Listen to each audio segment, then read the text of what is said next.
Hello and welcome to the Top 10 Tips for Social Enterprise Explained. My name is Carl and I'm here right now to talk about the issues of control.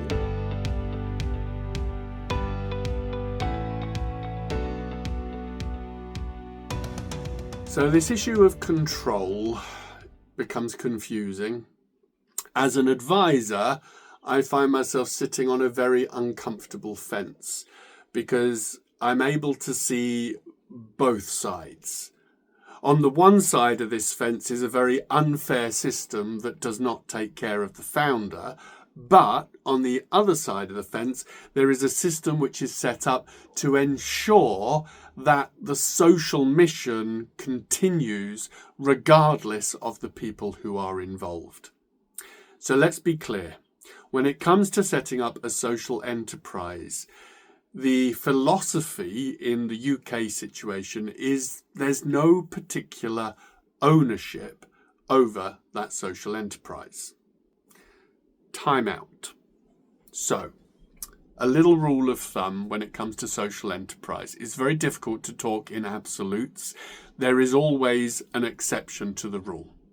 There are some situations where there is ownership embedded within a social enterprise, but that's a whole other subject, and it's one that if I go into now, we will totally derail the focus of this particular video. So keep that in mind. There's always exceptions to the rule. Let's go back to the point I was making. That is, ownership of a social enterprise in the UK system generally is something that we don't like to see from a best practice perspective. So on this side of the fence, the founder is not taken care of. They're simply not. So you might come across something called person of significant control. We don't like to see that because it means you've got an individual who can disproportionately affect what the business is doing. So that means you as a founder, once best practice starts to roll forward, you potentially face the risk of being voted off the board of the business you created. Now, I have to be honest with you, it's rare. It is rare. We don't really see that happen a lot, but I can't tell you it doesn't happen. And so that's why when you're setting up your social enterprise, when you are faced with bringing more people around you, bringing people onto your board, do not invite people you don't know. Do not invite people that you don't trust or who don't trust you. You want critical friends, certainly. You want people who are going to be prepared to challenge you, to encourage you to think about things in a different way. But ultimately, those newly appointed directors really should be there as moral support for a founder to help you through those early years, get things going, to start making a difference. As things mature, well, the system begins to change a little bit, and you as founder will probably find that your particular focus of attention begins to wander a little. You start to look at new things. And in that situation, having these other people around you is a good thing because it frees you. The other thing about having other people around you is it brings more skills, more knowledge, more connections to the table, and that can only be a good thing too. Once you are more firmly established, the other thing to keep in mind is that the culture of the organization, which I touched upon in the previous video, the culture, once it's more firmly established, creates a template. So it's a lot easier for new directors to mold and shape themselves. They understand the way things are done and they find it easier to fit into that mold that you've created. So that's that side of the fence. That's the sort of the harsh reality of being a founder with a UK social business. Now, on the other side here, what are the benefits of this system if the founder isn't looked after? The big benefit is the social mission, the environmental mission. Because if you work this through with me, you set up a social enterprise because you've seen a problem that nobody else is addressing. And so you set up this rather wonderfully successful social enterprise that really starts to make a difference in the lives of people. What happens if you as founder fall ill, get run over by a bus, or just decide, you know what, I've had enough? The business folds, and those people that you set up to help are suddenly without the support system that you work so hard to set up. That's the problem.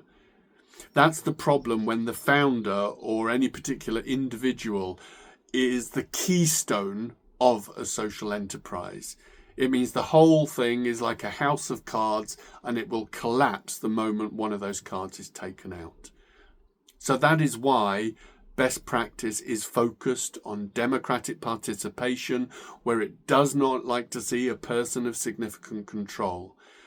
The UK system of social enterprise is focused on making sure that the social enterprise can continue regardless of who is running it, because it recognises that if a social enterprise has been set up, it's been set up for a reason. And that reason needs to be bigger, more substantial than the people involved in running it. That is the difference. So as you can see, it's a double-edged sword. Like most things in social enterprise, it's never clear-cut. There's always two sides to the story. But this issue of control, as I say, for a social enterprise advisor is always a difficult one, because I can see both sides. So if you are planning on starting a social enterprise, do keep in mind this issue of control. If you really do feel very passionately and strongly about the fact that you want to maintain control, you want to be at the very heart of this business, come what may, then that's fine. That needs to become one of the cornerstones in your decision making of what legal structure you adopt. As I say, there are some legal structures out there that do allow you to hold control. For example, you could become a company limited by shares community interest company, but there is always a payoff, a trade-off. If that becomes the thing that you feel is of prime importance, then the downside of that is you might struggle to get funding, and you might struggle to get business, because some of your stakeholders might have issue with you having an overarching control and influence in the business. If you have any questions, please post them. I'm always happy to take questions because it helps inform the next videos. And it would be great if you'd like to follow me along on socials. You can find me on YouTube, on TikTok, and on Instagram. I can't say I'm particularly great on TikTok just yet, but I'm doing my best. So thanks for listening, and please do follow along. I'll catch you on the next video.